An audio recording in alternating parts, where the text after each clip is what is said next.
혹시 고대의 요가 경전이 단순히 철학책이 아니라 우리 마음속에 숨겨진 엄청난 잠재력을 여는 일종의 사용 설명서라고 생각해 보신 적 있으세요? 지금부터 파탄잘리의 요가 수트라를 통해 평범한 의식을 넘어선 경이로운 능력의 세계로 함께 떠나보겠습니다. 이 옛날 책을 보면요, 우리가 상상하는 것 이상의 힘을 얻는 방법에 대해 아주 구체적으로 나와 있어요. 이게 그냥 영적인 비유나 상징이 아니라 실제로 가능한 기술이라고 주장하는 거죠. 바로 이 구절이 오늘 이야기의 핵심입니다. 이게 무슨 뜻이냐면요. 내 삶에서 일어나는 모든 일들이 대체 왜 일어나는지 그 근본적인 원인과 결과를 꿰뚫어 볼 수 있게 된다는 정말 엄청난 약속이거든요.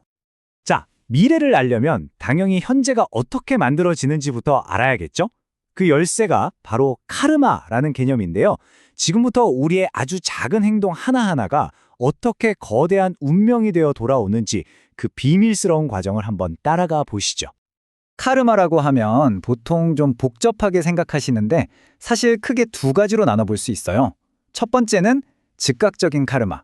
이건 아주 간단해요. 커피를 마시면 바로 그 맛과 향을 느끼는 것처럼 어떤 행동의 직접적인 결과죠. 근데 진짜 흥미로운 건 두 번째, 바로 미래의 카르마입니다. 그 행동에 담긴 에너지가 시간을 훌쩍 뛰어넘어서 미래의 어떤 사건의 자석처럼 끌어당긴다는 훨씬 더 신비한 개념이죠. 이 과정을 커피 비유로 아주 쉽게 풀어볼게요. 자, 여러분이 커피를 한 잔 마셨다고 상상해 보세요.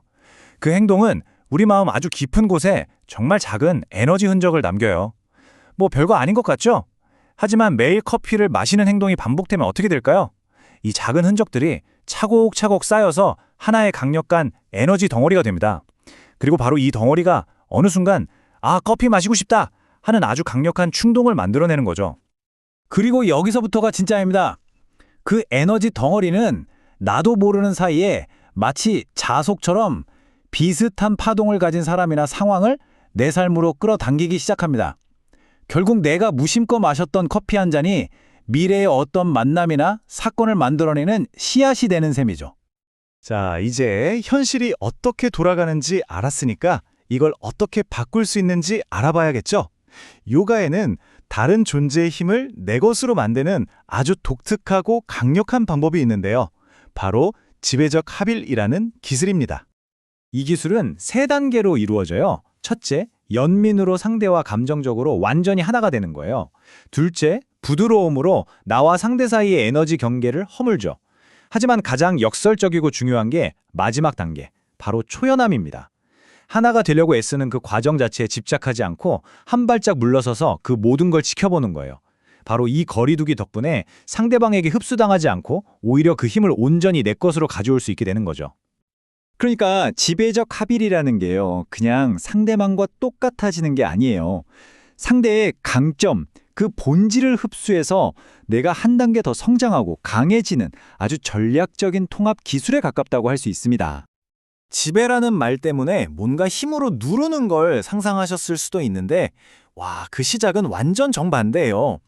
예를 들어 코끼리의 그 엄청난 힘을 얻고 싶다면 먼저 코끼리가 느끼는 순수한 기쁨, 그 자유로운 즐거움에 깊이 공감해야만 한다는 겁니다. 진정한 힘은 억지로 누르는 게 아니라 깊이 이해하는 데서 나온다는 정말 놀라운 통찰 아닌가요? 자, 이제 시야를 좀 더 넓혀볼까요? 개인적인 차원을 넘어서 우주 전체를 이해하는 법으로요. 요기들은 명상을 통해 어떻게 저 하늘의 해와 달, 그리고 별들의 비밀을 읽어낼 수 있었을까요?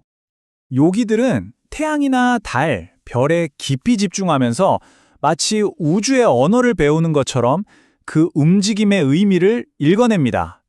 이건 그냥 행성의 궤도를 계산하는 천문학이랑은 차원이 달라요. 우주의 거대한 리듬이 내 몸과 마음에 어떻게 직접적으로 영향을 미치는지 그 살아있는 지혜를 터득하는 과정인 거죠. 여기서 요가의 가장 기묘하고 재밌는 비밀 중 하나가 등장합니다. 우리가 밤하늘에서 보는 달의 모습은 사실 결과일 뿐이라는 거예요. 진짜 원인은 우리 내면에 보이지 않는 세계에서, 그것도 완전히 반대 방향으로 일어나고 있다고 하는데요. 예를 들면 하늘에 달이 하나도 없는 금음날 있잖아요. 가장 어둡고 캄캄한 날인데 역설적이게도 우리 내면의 마음은 그때 가장 꽉 찬 만족감을 느낀다는 거죠. 완전 반대죠? 이게 그냥 신비로운 이야기로 끝나는 게 아닙니다. 이 지식을 실제 수행으로 연결시키는 방법도 있어요. 예를 들어 북두칠성의 배열에 맞춰서 내 몸을 정렬하는 거죠. 이렇게 우주의 질서와 나를 하나로 일치시키면 내 삶의 모든 일들이 순조롭게 풀리는 흐름, 우리가 흔히 말하는 만사형통의 길을 열 수 있다고 합니다. 자, 이제 저 멀리 우주를 향했던 시선을 다시 우리 몸 안으로 한번 가져와 보겠습니다.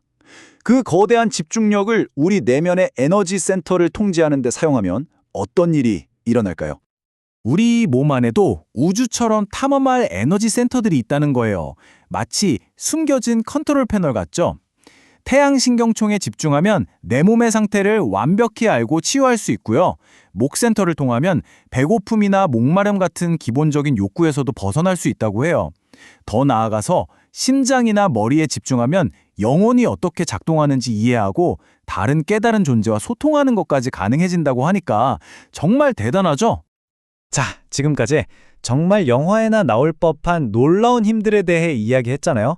그런데 이 모든 힘을 얻는 최종 목적지가 과연 뭘까요? 이 대답을 들으시면 아마 깜짝 놀라실 겁니다. 바로 이 지점에서 엄청난 역설이 등장합니다. 요가수트라는 이 모든 놀라운 힘들이 동시에 최상의 깨달음에는 장애물이 된다고 말하거든요. 아니, 이 힘들이 진짜라면 왜 이게 방해가 된다는 걸까요? 그 이유는 이 모든 놀라운 힘들이 최종 목표가 아니기 때문입니다. 이건 전부 마지막 단계를 위한 준비 운동에 불과했던 거죠. 그 마지막 단계란 바로 내 의식, 나라는 존재 자체를 이 몸에서 저 몸으로 자유롭게 옮기는 능력입니다. 육체의 한계, 심지어 죽음으로부터 완벽하게 자유로워지는 것, 그것이 진짜 목표였던 겁니다. 결국 요가의 사다리가 우리를 이끄는 곳은 초능력자가 되는 게 아니라 의식 그 자체를 완벽하게 통제하는 경지인 겁니다.